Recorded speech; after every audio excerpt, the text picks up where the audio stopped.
Government dismisses latest rating by Standard & Poor's, insisting its bold fiscal policies are capable of addressing the challenges. We'll bring you details of a statement and hear from an economist. Also, dying mortuaries, the situation at the Yilo Krobo and Manya Krobo municipalities, as some residents are being urged to remove the decomposing bodies of their relatives as ECG's community-wide power cut enters day 12. Me that some of the hospitals have called them to come and pick their dead bodies because they've started going bad at the mortuaries. Also, fishermen compelled to sell their catch at high prices as the cost of premixed fuel soars. We have more as John News investigates and uncovers the widespread hoarding and resale of premixed fuel to fishermen at exorbitant prices. Because you won't go far. Or landing beach no do. The fuel is not coming enough. We'll tell you how some members of the Premix Committee were appointed as reward for their service to the governing party in violation of the law.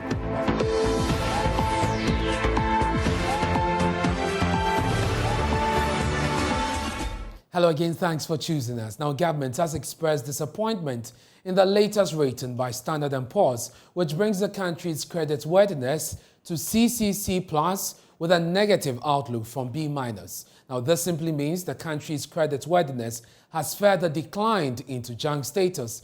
The Finance Ministry insists S&P did not take into consideration the robust measures taken in the 2022 fiscal year to address the challenges triggered by global shocks and on the economy. Let me bring you details of that statement issued by government in the last few hours. It says, in arriving at their S&P decision, the credit rating agency considered the, quote, one, the lingering effect of the COVID-19 pandemic and the severe global shock of the Russian invasion on Ukraine on Ghana and the consequent fiscal and external imbalances.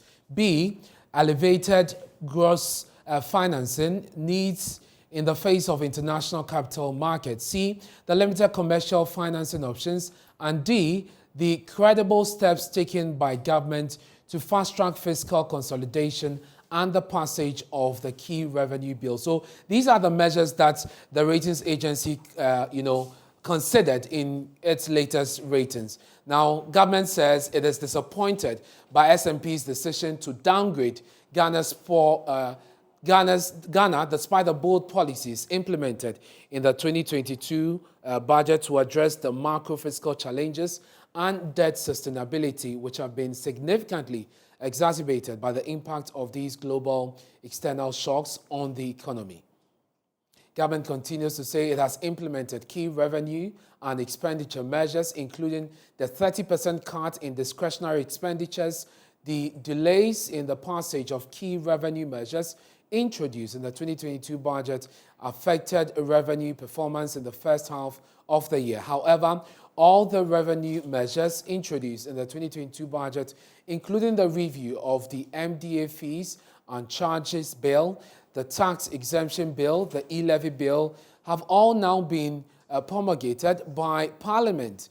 These fiscal measures are now in full implementation to support our fiscal and debt sustainability policies. It says the government is committed in it and is confident that it will successfully emerge from these challenges in the shortest possible time, as we have demonstrated the track record to do so in the Akufo-Addo-led government. It says our current engagement with the International Monetary Fund for a program incorporating our enhanced domestic program is expected to support our drive to restore and sustain macroeconomic stability, debt sustainability, and promote growth and job creation whilst ensuring social protection to achieve our vision of a Ghana beyond aid. So that is government's reaction to the rating by Standard & Poor's. But I can understand government's reaction to this because, as we are learning today, it is the worst we've seen in 13 years. Isaac Kofi is a data analyst with our research desk, and he joins me with a trend analysis. Kofi, 13 years. And this is just with Standard & Poor's. We are not looking at the Fitch and all the other rating agencies. When Standard & Poor's started rating us, this is about the 2009, thereabouts. Thereabouts. And this is the worst in the 13 years. Exactly. Walk us through the figures. So, Ernest, this whole thing started this year, January, where Fitch was the first to come in the scene, downgrading us to a B- with a negative outlook. The second was S&P. Now, in February, S&P did not downgrade Ghana. They basically just affirmed our position. Simply means that it was constant with a B, this time around, stable outlook. And the first to send us into the triple C zone was Moody's in February 4th, 2022, with a triple C or a C triple A1 with a stable outlook. Now, this is how the picture is currently looking for S&P. So right from 2009, just like you said, to 2022, you can see a downward trajectory in terms of the ratings. So we've moved from a B+ with a negative outlook to now a triple C with a negative outlook. So back then in February, it was a negative B with a positive with a stable outlook, which means this one would then have to move into a deeper junk zone and now being in a triple C with a negative outlook. But the trend is not, exclusive to only S&P. If you look at that of Moody's as well, you can also see the same picture panning out, a downward trajectory, right from a B+ with a stable outlook now to a B- with a stable outlook. The story isn't also different from Fitch. You can also see more or less like a stable but a downward trajectory as well when it comes to Fitch. But we ask ourselves, if you look at this chart, you can see that from a B+ to a triple C, the color green or the color gradient actually increases.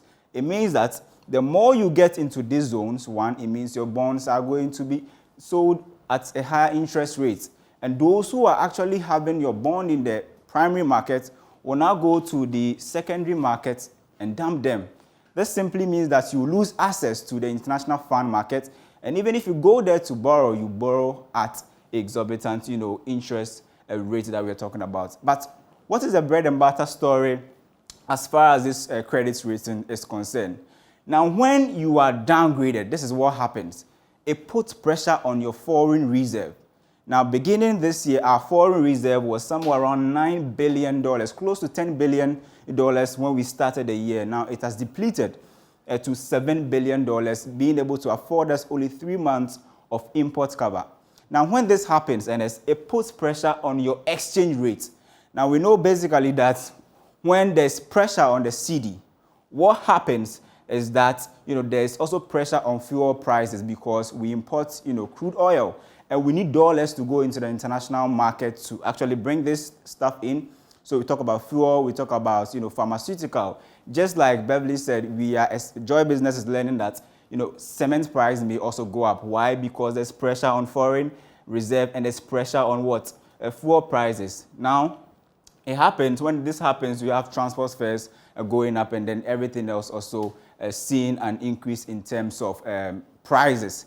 Now, we've been tracking this in terms of exchange rates. Now, we're focusing on the dollar because there's high demand for the dollar currently. So, just a year ago, Ernest, $1 was 6 cedis and some, pesos. And now, just a month ago, $1 was 7 cedis, 43 pesos. Now, just today, we're just, scanning through the market to see the rate, and $1 is currently at 8 cedis, 73 pesos on the average. Now, if you go to the black market, you may even get it close to 9 cedis. What does this mean? It means that just like Guta and other associations, if you import from the international market, it means that beginning the year, if you were importing items worth 100,000 Ghana cedis, now you need somewhere around 146,000 Ghana cedis. It means nothing has changed, but there's an additional cost of 46,000 Ghana cedis just because of exchange rate hikes. And Guta's concern is that we are inching close to December. Exactly. We'll be doing a lot of trading. We need a lot more of the dollars. If we do not work on this, the situation will Exactly. degenerate. We need to beef up our foreign reserve. Thank you very much, always, for bringing us the figures and helping us to understand it. But let's do some more on this. We can speak to an economist with the University of Ghana Business School, Professor Lord Mensah. Prof, we're grateful for your time here on Joy News Prime.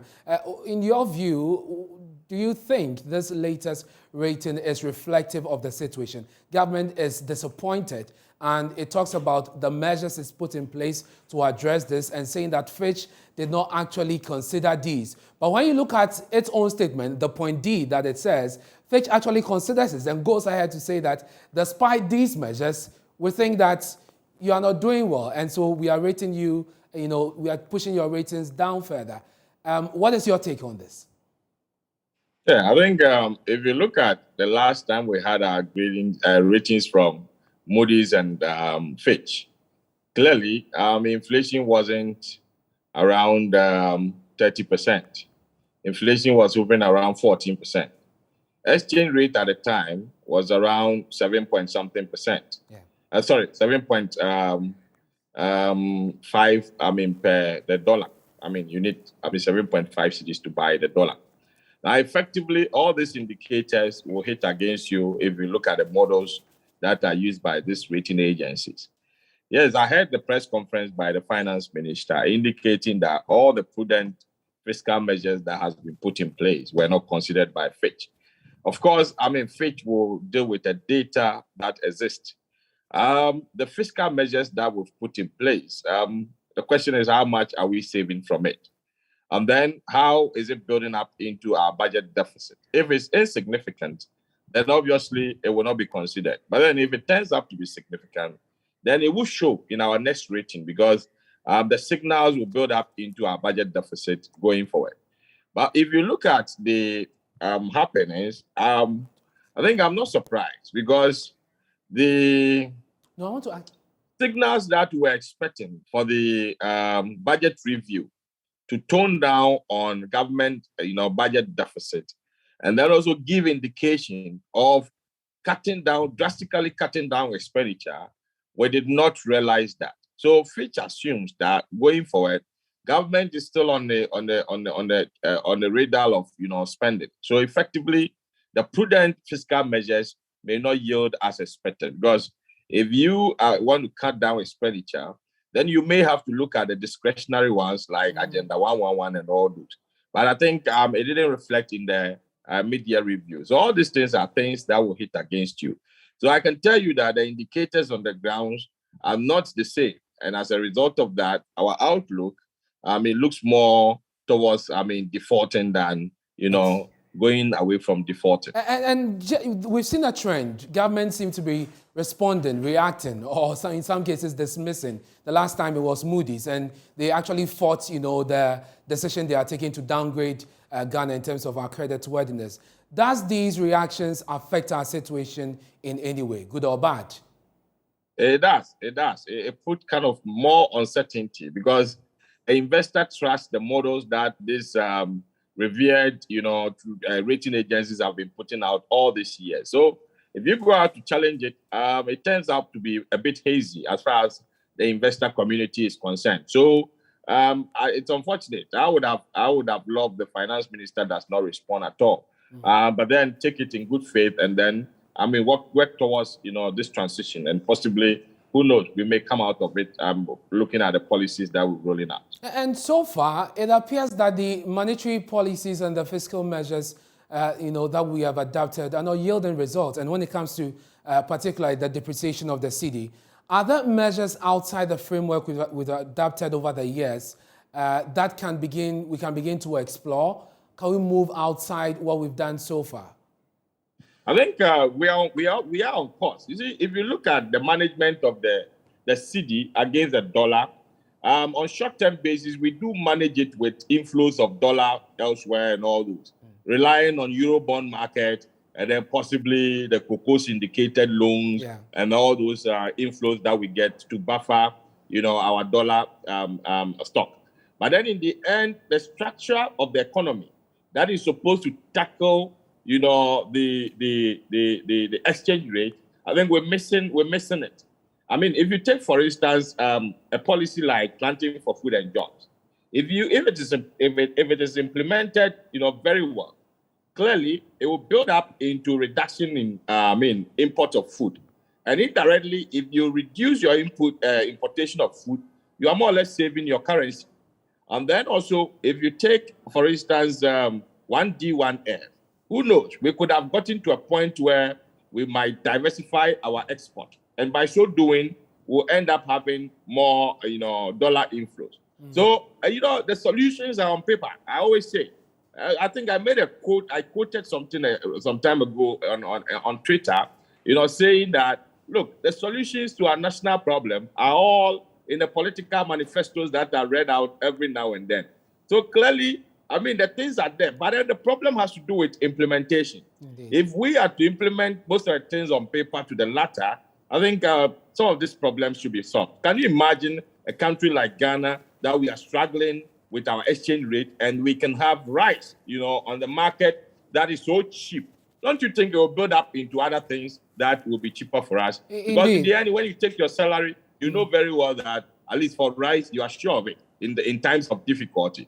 But then what do we see? You can't vouch on some of these policies and say that at least 80% of some kind of staples have been can be grown internally so that we stop importing them. So it has to do with the policies and how they are implemented. Most of the time. And just finally, Prof, government is hoping to agree with the IMF next week on some program when they begin, resume negotiations. Does the next week timeline given by the president look realistic? Are we going to reach a deal anytime soon? Of course, the president is a politician. Politicians are always optimistic. They can tell you that we're going next week, but looking at the structure of the economy and the program we are calling for, I don't think next week is too short a time. I don't know how far they've gotten to. But then my target is that definitely we're going to get an IMF program. This shouldn't be a one-off IMF program. When IMF comes, they situate the economy. You can do the analysis. And I like the presentations your colleague gave out with a diagram, with a graph and all those. I'm a mathematician, so when I see things like that, I get happy. You realize that, yes, indeed, structurally, our economy is an economy that we're not solving the structural problems that we have. So effectively, if we turn up to be going to IMF and we get a program, I'm expecting that in the program, we will use the opportunity to reorient the economy. Because if you have an IMF program for about 3 years, and it turns up that you enjoy a 2-year part of it, which you enjoy some stability, out of the stability, did you use it to, change the economy structurally? And those are the things I'm expecting, so that when we exit IMF, we can be a self-dependent country. Well, let's see how this goes. Prof, I'm grateful for your time. That's Professor Lord Mensah. He's an economist at the University of Ghana Business School. Now, expect to pay some more for the fish you consume, following the widespread hoarding and reselling of premixed fuel to fishermen at exorbitant prices by politically connected individuals and smuggling cartel in the central and Volta regions. Premixed fuel is supposed to be sold to fishermen at a little over 7 cedis, but it is currently being dished out to them at 20 cedis per litre. 3 years ago, the Vice President, Dr. Bawumia, promised to digitize the distribution of premixed fuel, which has been subsidized by government, to get rid of the supply chain of middlemen who mostly hoard the product and sell to the fishermen at exorbitant prices. Well, John News has investigated how the politicization of the newly constituted Premix Committee is compounding the plight of fisher folks in the country.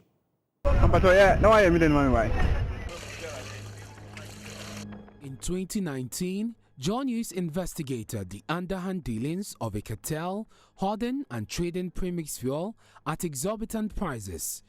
The investigations further revealed how the operations of the cartel also created an artificial shortage of the commodity at the landing beaches along the coast of Ghana.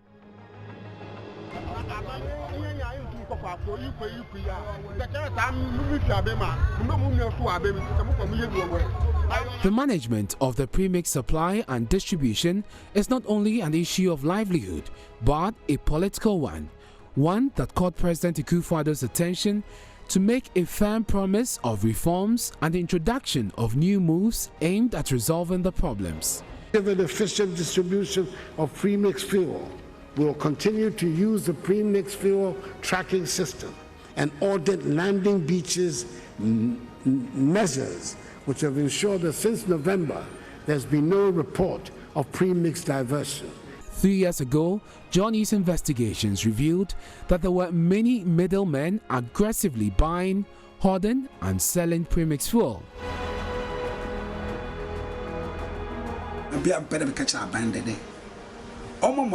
Because you won't go far or landing beach no do. My one ya farfo. E bi cry no electricity. Meaning big or child or classroom.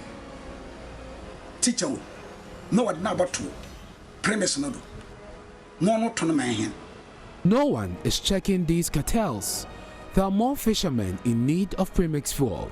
That is, the demand at the London beaches far exceeds supply. Secretary of the Premix Committee in Commander, Charles Williamson, agrees. So whenever a tanker of fuel comes, people are starting struggling. You are struggling to get yours, others are struggling. And you can hear a lot of words about governance and so. I mean, you can hear all these words coming out. Why? Because the fuel is not coming enough for the fisheries. The canoes are more than the fuel that we receive. Vice President Dr. Mahamudu Bawumia 3 years ago promised to digitize the distribution of premix. Under this arrangement, no individual could buy premix without showing an ID card identifying him as a fisherman. This has only been piloted in the Greater Accra region. Today, the story is no different.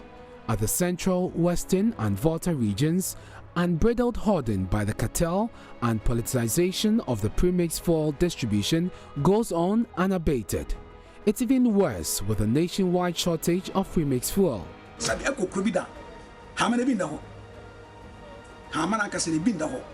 But petrol I'll be free and This is not the only burden weighing down the fisherfolks. It's the politicization of the Premix Committee and the hijacking of the premix distribution by persons perceived to be affiliated with the governing party.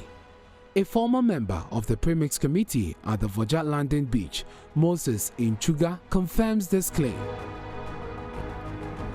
It happened. I remember one Mr. Is a government appointee, I can say. Sometimes when the fuel come here, he used to come here to monitor. But before you realize, he placed order that I'm so and so, they will give him 30 yellow containers, sometimes 40. He will not take it away that time. He will keep it with someone in the community. After the one we receive finish, he will start selling his. The administrator of the National Premix Secretariat, Nana Asare, says laws frown on the politicization of the Premix Committee. Well, that report was filed by Investigative Desk. The full documentary airs at 8:30 p.m. here on the Joy News channel. But Chief Fisherman at Voja, Joshua Adberto, says they have been compelled to sell their catch to market women at very high prices because of the cost of premixed fuel. If you go and buy the premix for high prices, and you go to the sea, you don't catch. And tomorrow too, you go and buy it high prices, you don't catch. The business is collapsing. And if you get the fish to you have to sell it higher prices for the woman. And if the woman can't go for the market, they will not get in to buy and sell it because the fish is higher. They sell you sell on higher prices. So if the woman can't go for market, it's difficult for them to sell it. Administrator at the National Premix Secretariat, Nana Asare, admits the Secretariat is facing challenges in supplying premixed fuel, but says the Fisheries Ministry is resolving the situation. will admit that we have some challenges in the system currently. These are not everyday challenges. You can bear with me that for the longest of time, we haven't had challenges like this. But global issues affect our daily activities. As I speak to you now, you know what's happening in Russia, you know the export prices of super now, etc. So these are not normal times for all of us. Some of the BDCs are even having challenges importing fuel into the country. It is nobody's fault. These are global challenges. It's affecting everybody. You go to UK, they're having challenges. USA, they're having challenges. The Secretariat is also having challenges. We are feeling the brunt of some of these global challenges. But as I speak to you now, the minister, that is Honorable Mavis Hawakumsin, is working very hard with these BDCs to ensure that things come back to normalcy. We've communicated to all the landing beaches, we've communicated to all the MMDCs to allay their fears that very soon things will turn for the better. So we are hoping that the BDCs will be able to have some breakthrough, to be able to import some cargo, so that at least the fishermen can go to sea. So I want to use your medium to also allay the fears of all our fisher folks, that government is committed to ensuring that things get back to normalcy. Let's do some other stories here on Joy News. Prominent families in the Yilo and Manya Krobo municipalities say mortuaries are asking them to come for the remains of their loved ones over concerns they are decomposing in the wake of the community-wide power cut. The areas have been plunged into darkness since Wednesday, July 27, because ECG switched off feed power to communities in the municipalities by legal connections. According to ECG, some recalcitrant residents have tampered with their transformers and reconnected power to their homes after they were disconnected for refusal to accept prepaid meters. Speaking to Joy News, a resident and youth activist, Edmond Abuaje, said about 5 families are getting incessant calls from the mortuary attendants to retrieve the bodies of their relatives because it is rotten at the facility. I've had about 4 or 5 persons calling to inform me that some who have their family relations of dead bodies at the mortuary, they called to inform me that some of the hospitals have called them to come and pick their dead bodies because they've started going bad at the mortuaries, and then the mortuary can no longer foot the bill of fueling the generators. National Security are inviting some chiefs. Sure. Yes. It happened today that some chiefs who have been leading the agitation and some group leaders who have also been leading the agitation have been invited by the National Security this morning. They've been in the meeting since morning, but then we've not had the feedback as to the outcome of the meeting. We are on standby waiting to hear from them. Local Municipal Health Director Irina Ofer says hospitals are now compelled to ration power because it's costing them more to keep the generators on. At 12, with total power outage, there is no change in Yilo Krobo and Lower Manya Krobo. We are still in darkness. Power has not been restored. And how is this impacting healthcare services now? Yes, you understand today is 12th day. So facilities are spending more and more on fuel to fuel the generators. And as a result, some of the facilities, they have started rationing the power.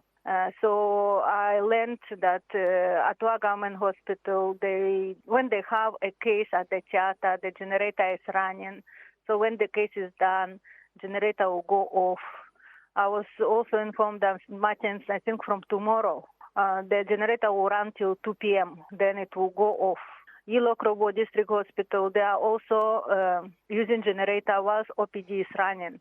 When OPD is done, they switch off the generator. So on averagely, even if they run for 5-6 hours a day, for 2 days, they use fuel close to 3,000 Ghana cedis. We also do understand that the mortuaries are asking families to come for their remains because it is costing hospitals more. Can you confirm this? I can't confirm that. I haven't received official information on that. But I know some of them, I think they are considering, if the power is not restored today or tomorrow, so probably by Wednesday, because Wednesday it will be 2 weeks, 14 days. So probably they will be asking families to do that. But for now, I think they are still able to keep their bodies.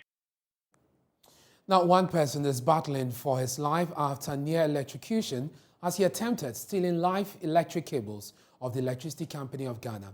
The incident, which happened on Monday at Danyame near the Ashanti Regional Coordinating Council, is one of a series being recorded in the region. A similar attempt on Friday killed an unidentified man at the main installation at Ridge in Sherso. Now Jima has more on the following report.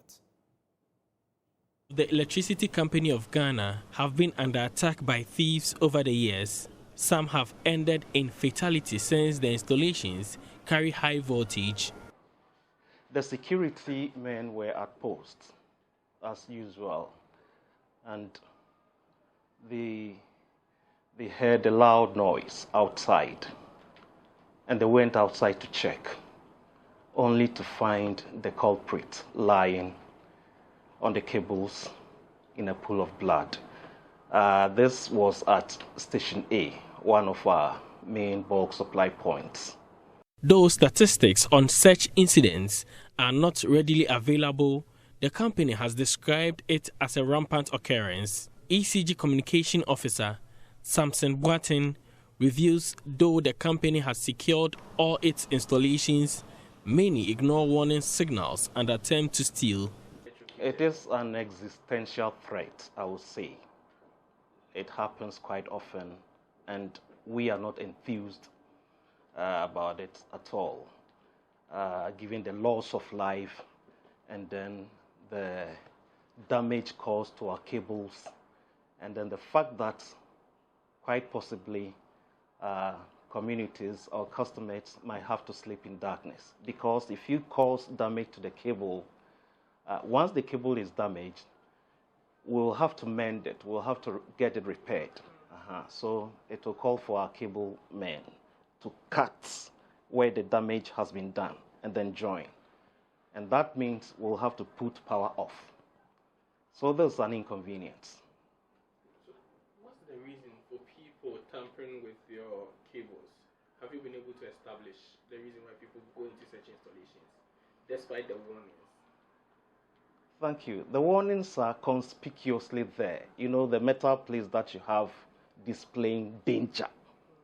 And then people still go. So maybe you can also help me. Maybe is it because of insatiable desire for wealth? Because the copper, when they cut it, they sell it. And it gives them money. So that could be the only motivating factor. Yeah. For Joy News, Nanaya Ojima, Kumasi. This is Joy News Prime with me, Ernest Kojo. We're taking a break. When we return, President Akufo-Addo rules out reshuffling of his ministers for now, insisting he will not play into the NDC's plan to destabilize his government.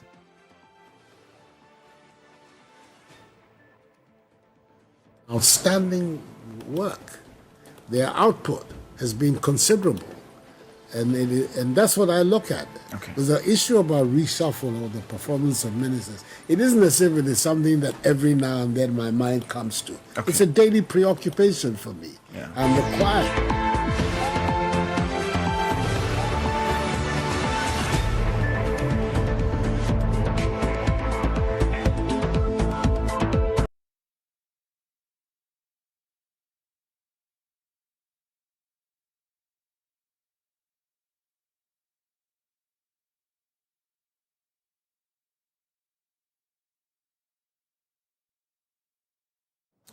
Now, President Akufo, thank you very much for staying with us here on Joy News Prime. President Akufo-Addo is ruling out a reshuffling of his appointees, at least for now, insisting he will not play into the opposition NDC's plan to destabilize his government. The subject of reshuffling has been high on the political burner, with some calling on the president to inject some fresh energy and dynamism into his administration.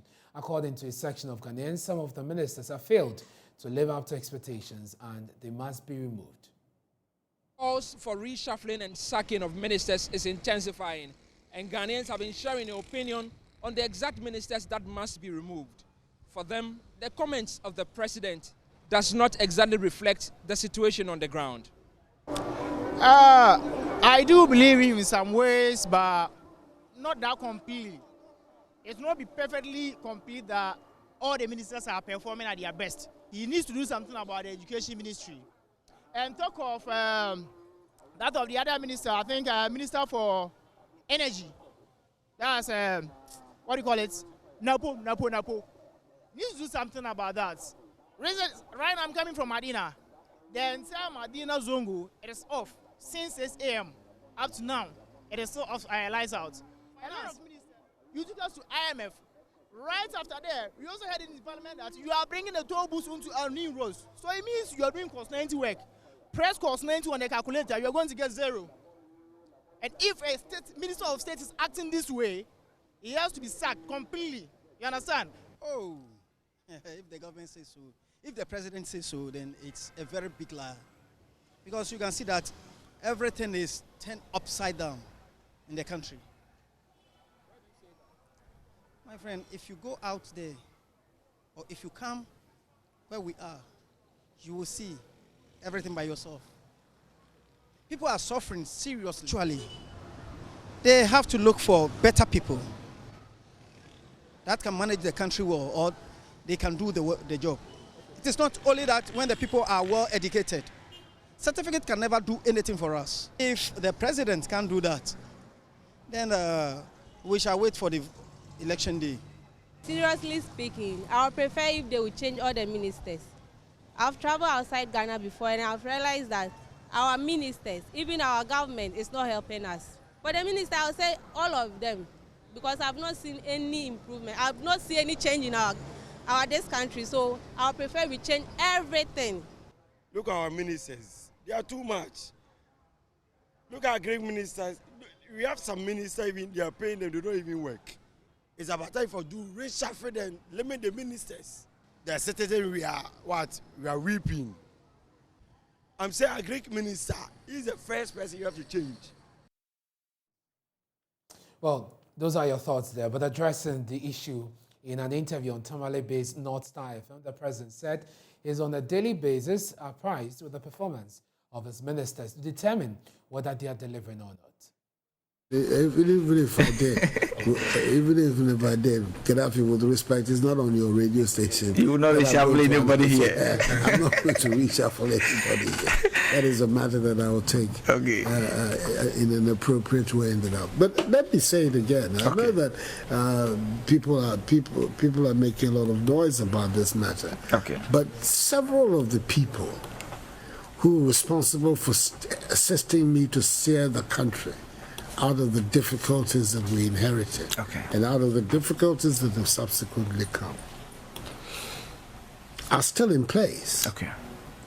And many of them, for me, have done an outstanding work. Their output has been considerable. And that's what I look at. There's an issue about reshuffle or the performance of ministers. It isn't as if it is something that every now and then my mind comes to. It's a daily preoccupation for me. I'm required on a daily basis to ask myself whether the output of particular ministers is up to the mark.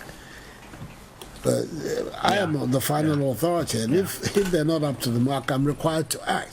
But if the output measures the expectations, then I don't have any strong reasons to heed the calls. The calls come from all kinds of reasons. NDC wanting to destabilize your government is one. There are people who are also looking for jobs. Especially since yesterday. People have been sending me CVs to give to you. well, there you are. But I'm not disputing that there is quite a lot of attention on it. But I also think it is important for us to have a really holistic look at this matter and be certain of what we're doing. But as I say, it's not no responsible leader, president, prime minister will announce, I intend to reshuffle my... No. If you're going to do it, you do it. If you're not going to do it, you just continue. So that's what I have to say. So I think that what the processes that the MPP went in order to now have a new national new national officer, regional officer, constituency in itself tells you a lot about the MPP. One, the efficiency of our structures. We had to elect polling station executives, 5 polling station to over 38,000 polling stations across the country. Yeah. Here, everywhere, in which party members, in a very decent, peaceful manner, went ahead to elect. Now, 2 children of a couple who died under mysterious circumstances at Ichuma Makro are receiving therapeutic treatment from psychologists who have pleaded with the public to give them time to recuperate. Clinical psychologists have diagnosed the children aged 11 and 13 to be exhibiting symptoms of post-traumatic stress disorder. The boys are expected to provide some information to the police regarding the cause of their parents' death, but they will need time to heal. Here's a report by him in Taya. Members of the Psychological Association of Ghana have spent days providing psychosocial support to the traumatized children who were locked up with the decomposing bodies of their parents in the family's apartment. The 2 boys were rescued by the Abuakwa police in an unconscious state. Police say the 2 boys could provide vital details to help in solving the mystery behind their parents' death. An 8-member team from the Psychological Association of Ghana and another from the police have since been complementing efforts of the medical team at the Abuakwa Polyclinic. They have been providing psychotherapy care to the boys as well as their extended families. Dr. Mensa Manye is the medical superintendent of the Abuakwa Polyclinic. Ghana Psychological Association, having responded promptly, I am very, very grateful. I will finish my trust in the Lord by next week. All the work now is theirs. So I can't even quantify. It's limitless. And I'm grateful for their prompt response to this call. But the psychologists say the boys have a long way to recovery as they suffer from post-traumatic stress disorder.